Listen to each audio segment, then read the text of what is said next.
This is Mayor Oliver Gilbert, and we've gone virtual. Now, I wanted to make sure that we had the opportunity to learn how to save a life while staying at home. Join me for CPR with Dr. Carrington. Let's learn how to save lives together. Welcome back to Virtual CPR First Aid Educational Training. We hope you're enjoying the weekly sessions and that you're learning. Let's get to another session. This week you will learn how to save a life by learning to treat seizures until emergency services arrive. Seizures are uncontrolled electrical activity in the brain, which may produce a physical convulsion, minor physical signs, thought disturbances, or a combination of these symptoms. The type of symptoms and seizures depend on where the abnormal electrical activity takes place in the brain. The victim's age and general state of health can also affect the type of seizure. Seizure can be caused by head injuries, brain traumas, brain tumors, lead poisoning, maldevelopment of the brain, genetics, infectious diseases, and even fevers. There are several types of seizures, such as tonic seizures and atonic seizures. Tonic seizures cause stiffening of the muscles.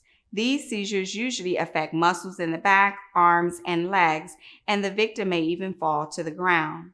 Atonic seizures, also known as drop seizures, cause a loss of muscle control, which may cause a victim to suddenly collapse or also fall to the ground. Although there are additional types of seizures, they are all treated primarily the same until emergency services arrive.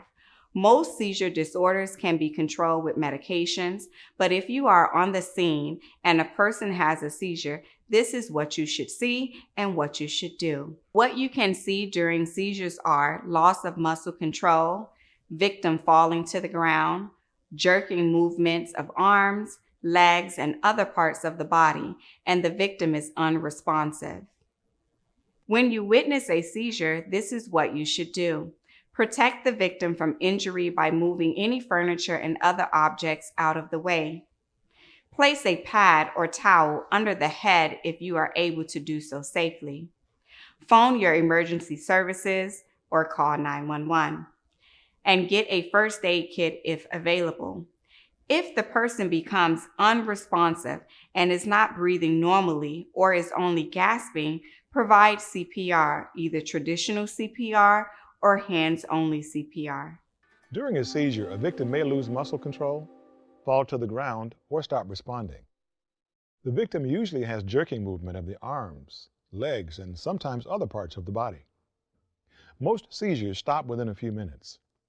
The most important first aid action for a victim having a seizure is to protect them from injury by moving furniture or other objects out of the way and by placing a pad or towel under the victim's head.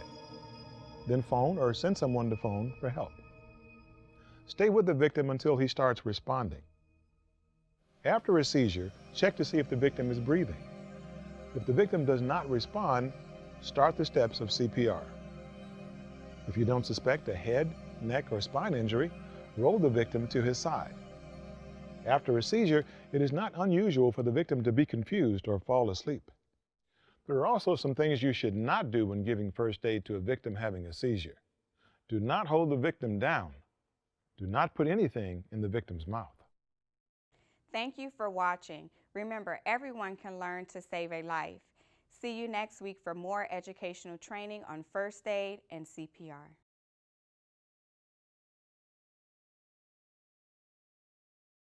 I hope you enjoyed today's session, and I hope you learned a lot. Join us every Saturday at 10 o'clock a.m. on Facebook Live for CPR with Dr. Carrington. If you want to view this session again, just to brush up on your skills, visit cmgengage.com/virtual. We'll see you next week.